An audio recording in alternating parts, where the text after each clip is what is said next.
right? So this is a 1995 Camry, coupe, USDM. That's going to be the general review of it. Popping the hood, it is a 2.2 liter 5SFE stock iron block. I think they come factory with like 135 to 145 horsepower, depending on generation, if it's California legal or federal legal, etc., etc. These also come with particularly only the Camry 5SFEs come with balance shafts on them. This particular instance, I'm deleting those because it's going to get in the way of my oil pan and my oil drain. And if you corner in these, it is more prone to oil starvation because they're just slushing the oil pan one side or the other, and the oil pickup wouldn't actually be able to pick up the oil depending on,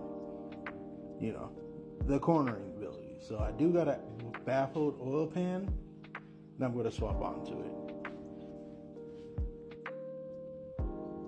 So my modifications that I did to this vehicle is very subtle. I mean, I literally got the car thinking I wasn't going to do absolutely anything to it. So, it is, I lied to myself, but I pretty much got a intake system right here. Pop this off. I did cut the stock air box to fit it over the filter. So it's kind of like if you guys know Hondas or seen any Integra type R's with the Mugen ice box or something of that sort.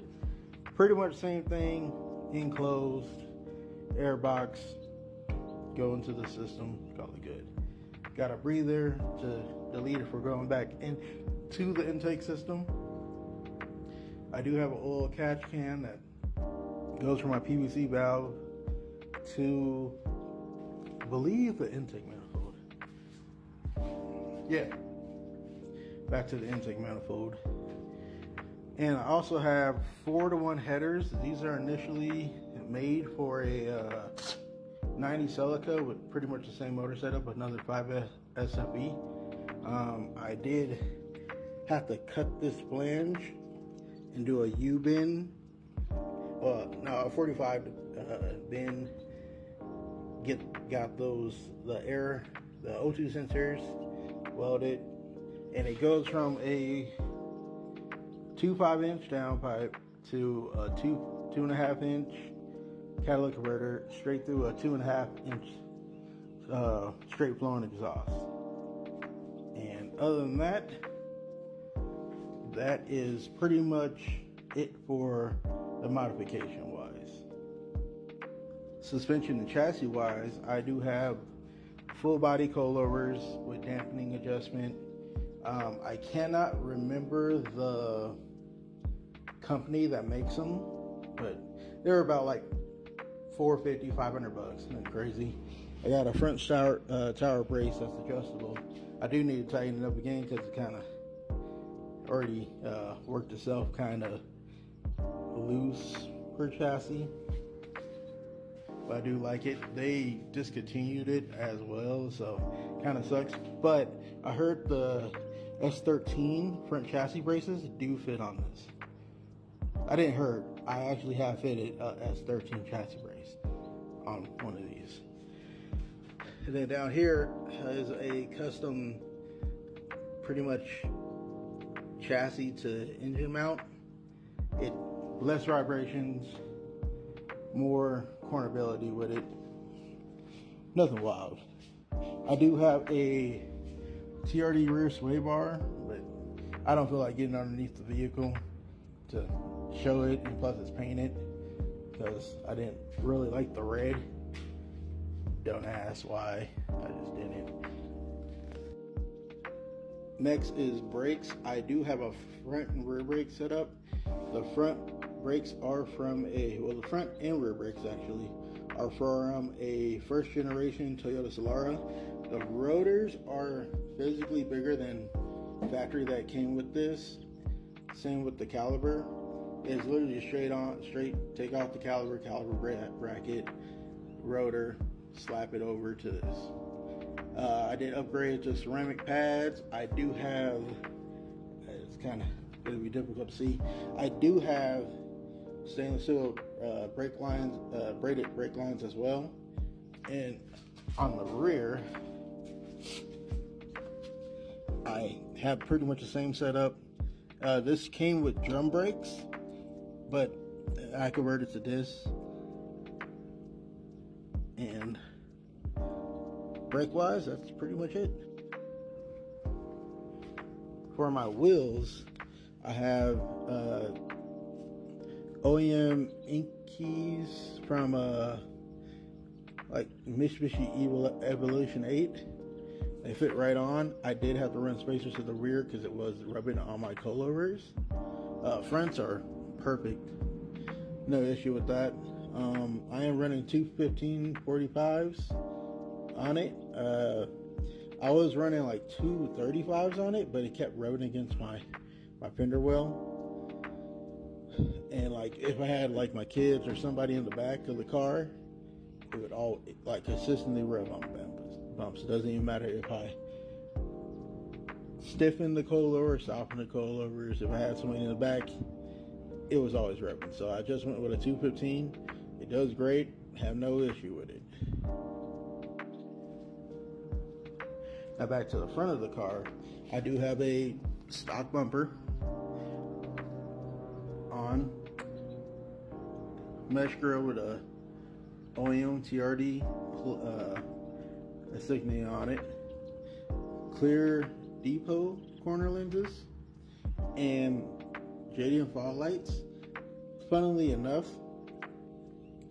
I ordered my fog lights.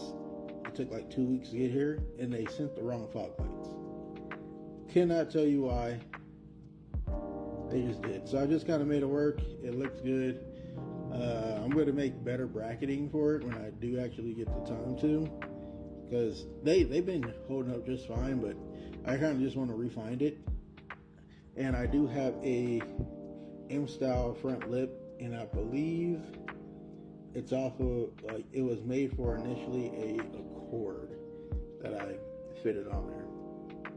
It looks good. It looks great. The rear of the vehicle, I have a XP30 OEM Camry rear spoiler. This came with a spoiler. As you see, it has the holes there that I'm patching up. But it was all loose and rusty and all that, so I took it off, replaced it. Again, OEM TRDS emblems, to go Camry ones that I'm actually taking off. And I have this Kazuya emblem I got it from Thailand. Initially said Camry. I mean, it kind of, the foreshadow still kind of does say Camry, but it's alright. I like it. No complaints. And as you see, it's actually a real carbon fiber like tip muffler, straight 2.5 inch straight through. Hadn't had any issues, and yeah. Moving on to the interior. Sorry, interior is kind of messy. I am in the process of dyeing the interior black because I never really see a black and brown combo interior, so I want to go for it. But I do have a D&D steering wheel, Toyota horn button, Brom racing seat. This is actually for my other car, but I was running a, what is it called? A NRG fixed back racing seat, but I did not want to run it in this car in particular because I actually wanted some like adjustability reclining wise. So I put this one in here instead. Have brackets from the previous seat, and just been running it like that. Other than that, I do have a short shifter with a adjustable lever like add-on to it with a TRD shift knob. I redid my whole audio system, so I added some tweeters to it. I do have a touchscreen, Android Auto, Apple CarPlay, stereo. I have affinity kappas up front and rear, and I have two 10-inch subwoofers with a 1500 watt RMS amplifier that's kind of facing this direction. Let me see if I could actually put the seats down so you can see it. You see my seat down? I haven't put that one down, but it's a MB Court, and the amp is up top, which you're not going to be able to see. But yeah, 2 MB Courts, pop right there. Nothing crazy. It ain't like a super crazy audio setup. Just something nice. So pretty much that is the setup. Future plan for it is going to be, well, today hopefully I'm going to take the bumper off and just try to, do some work with it. Fit my intercooler, take off the crash bar, make some brackets where I need to make brackets at, and run my other bumper. I'll do that in another video, but it might be today, depending on which. But yeah, that's an overview on my vehicle. It wasn't nothing crazy. It's pretty much the run-of-the-mill JDM-esque build. Full bolt-ons, coilovers, wheels, brakes, tire suspension. That's pretty much it with it.